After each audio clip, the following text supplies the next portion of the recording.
from Tuesday, November 17th. Questions to the Prime Minister. Mr. John Heppel. Number one. This morning I had meetings with ministerial colleagues and others. In addition to my duties in this House, I shall be having further meetings later today.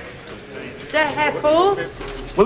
Will the Prime Minister inform the House why a trade mission from Nottingham Chamber of Commerce was allowed to go ahead on the 22nd of June 1990, even though the companies involved were companies whose products would have been useful to Saddam Hussein's war effort? And will he assure the House that the role of such trade missions will be part of the Scott inquiry?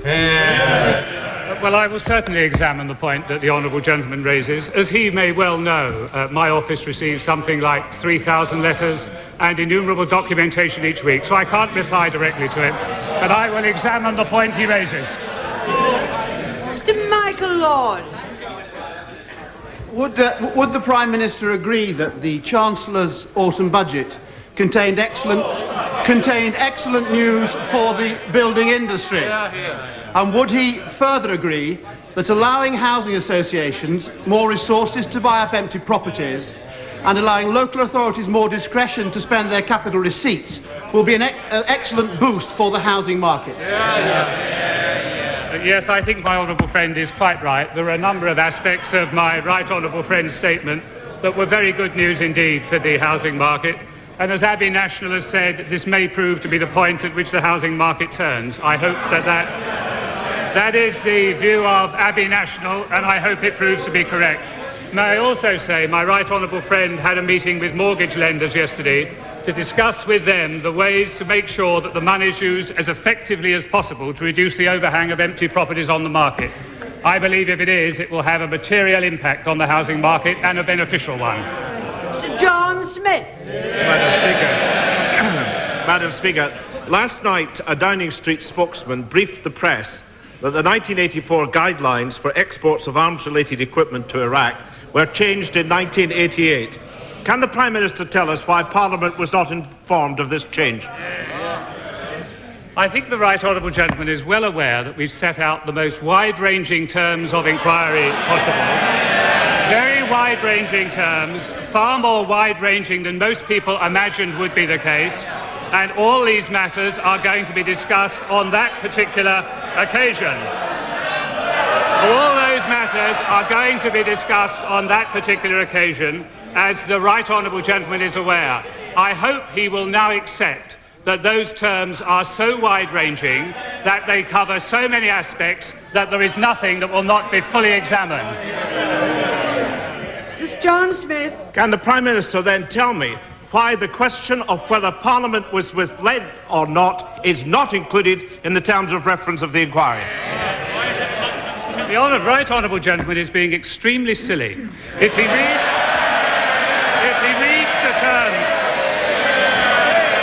reads the terms of inquiry more carefully, the terms of inquiry allow the judge to examine all the facts, all the decisions, the basis for those decisions, and whether ministers operated in accordance with the policies of the government. The judge will have access to all the documentation as well as to individuals. So the right honourable gentleman's fears are wholly unfounded. John Smith. The Prime Minister will recollect that he quoted the terms of reference as to be whether ministers operated in accordance with the policies of Her Majesty's government. But the allegation which is made, and which I also make, that this government consistently, over a long period of time, misled Parliament, is not included in these terms of reference. Now, if the Prime Minister and his colleagues have nothing to hide, why not include the misleading of Parliament in the terms of reference of this inquiry?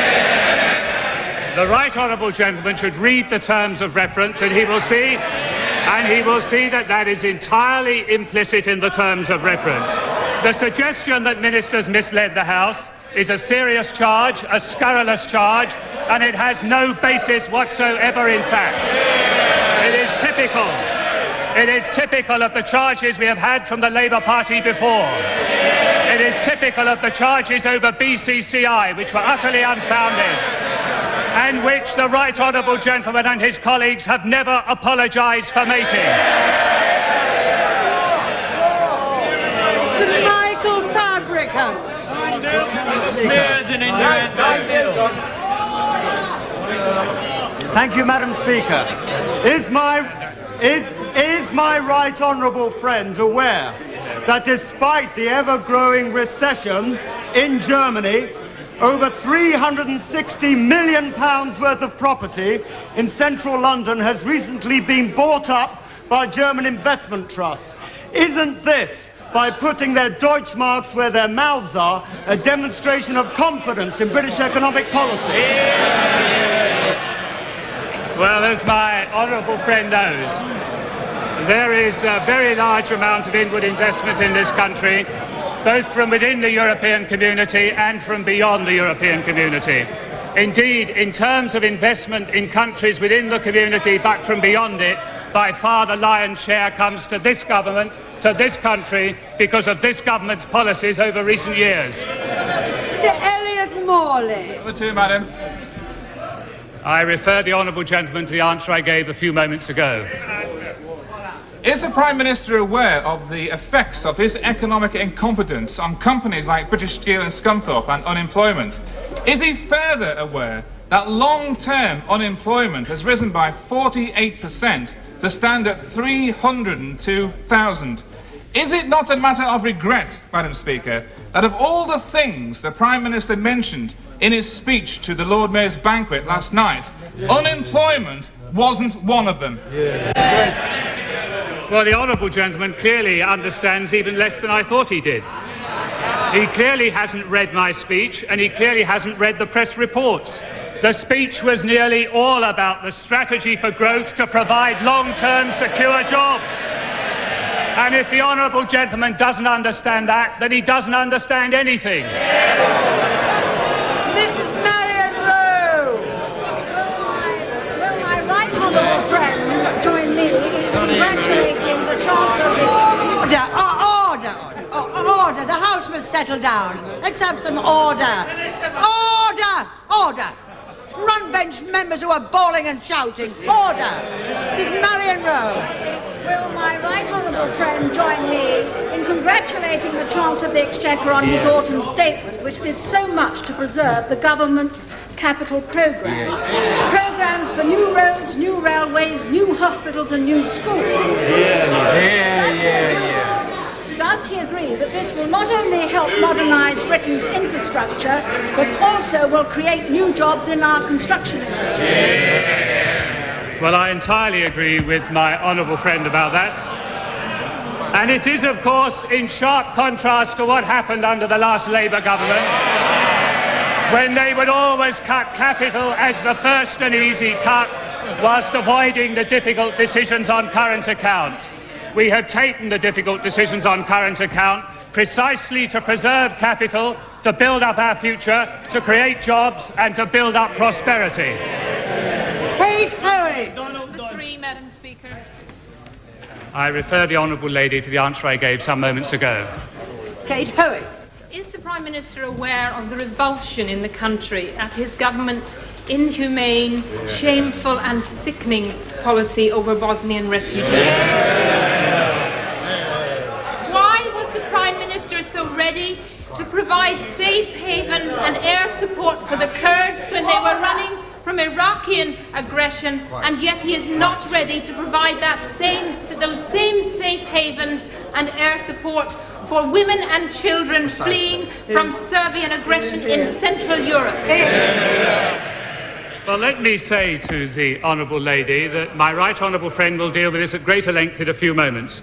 But let me say to her now, we've welcomed over 40,000 visitors from Yugoslavia this year, of whom over 4,000 have applied for asylum. And we've agreed to work with the United Nations High Commissioner for Refugees and with the International Red Cross to take the priority refugees they want us to take under the 1951 Geneva Convention. With the best will in the world, we simply cannot take everyone who, for understandable reasons, wants to leave Yugoslavia. And in this case, the group concerned were warned in advance that they should not go ahead with their mission to Yugoslavia. Mr. Peter Luff. I refer my honourable friend to the reply I gave a few moments ago. Clough? Madam Speaker, is my right honourable friend aware that his determination to bring a successful outcome to the Garrett Gut round will bring enormous benefits not just to Britain and Europe, but to the countries of the Third World, whose interests this government so clearly protected last week in the welcome and substantial increase in our overseas aid budget? Well, my honourable friend is entirely right about the importance of the GATT round to the Third World. It is entirely unreasonable for the West to say to the Third World, on one hand, here is some aid to help with your difficulties, and on the other hand, close our markets to them, which will be of even greater benefit. It is imperative we have the GATT round for the industrialised world, but it is no less imperative for the non-industrialised world as well. Mr. David Hinchliffe. I refer the honourable gentleman to the reply I gave a few moments ago. Hinchliffe. Can the Prime Minister spare a few moments at 3:30 to go downstairs to the Grant Committee room and explain to a lobby of several hundred people from residential drug and alcohol projects why his government have gone back on a clear commitment to ring-fence their funding with effect from April of next year? Is he aware that this decision will result in several of these projects closing with obvious human consequences? And can I say to him that in this European Drug Awareness Week, Drug Prevention Week, it would be particularly appropriate for him to do a U-turn on this matter? Well, the government recognises there are special circumstances for alcohol and drug misusers, and we've met the specialist service providers. We'll be encouraging fast-track assessment procedures, encouraging good practice in identifying who is responsible for each client, setting up special monitoring arrangements for those services for the first 3 months following implementation. And that is in addition to the action we've already announced to ensure that the community care grant is spent on services that reflect people's wishes and causes minimum turbulence and disturbance to them. The honourable gentleman should be more accurate about our proposals. Mr. Robert Adley. Next one. On question 6, Mr. Adley. I refer my honourable friend to the reply I gave a few moments ago. Mr. Adley. I'm sorry I'm in the wrong place, Madam Speaker, but these young whippersnappers show no respect to us on the Too much respect. Would my right honourable friend agree that the retention of a national timetable is an essential element in changes that are made to railway policy? Is he aware that this morning the Select Committee on Transport members visited Crewe, incidentally got back 8 minutes early and were back here in time for lunch? We went to the National Timetable Centre, but were somewhat dismayed to find that not only had ministers not been there, but no officials from the Department of Transport had been there either. Would he encourage those civil servants responsible for the documentation to do a little more homework, please? Well, I suspect that my honourable friend has just done that in the most effective way possible. Mr. Eddie Lloyden. I refer the honourable gentleman to the reply I gave a few moments ago. Mr. Lloyden. Prime Minister, in view of the debacle of the last few weeks in relation to Matrix Churchill and the obvious inadequacy of the government in dealing with that question, which in fact poses the whole question of the accountability of government, will he now accept that the only way to overcome these matters is to put before this House a bill on freedom of information in order, in fact, that these situations will be avoided in the future? Well, I don't agree with the honourable gentleman about that point.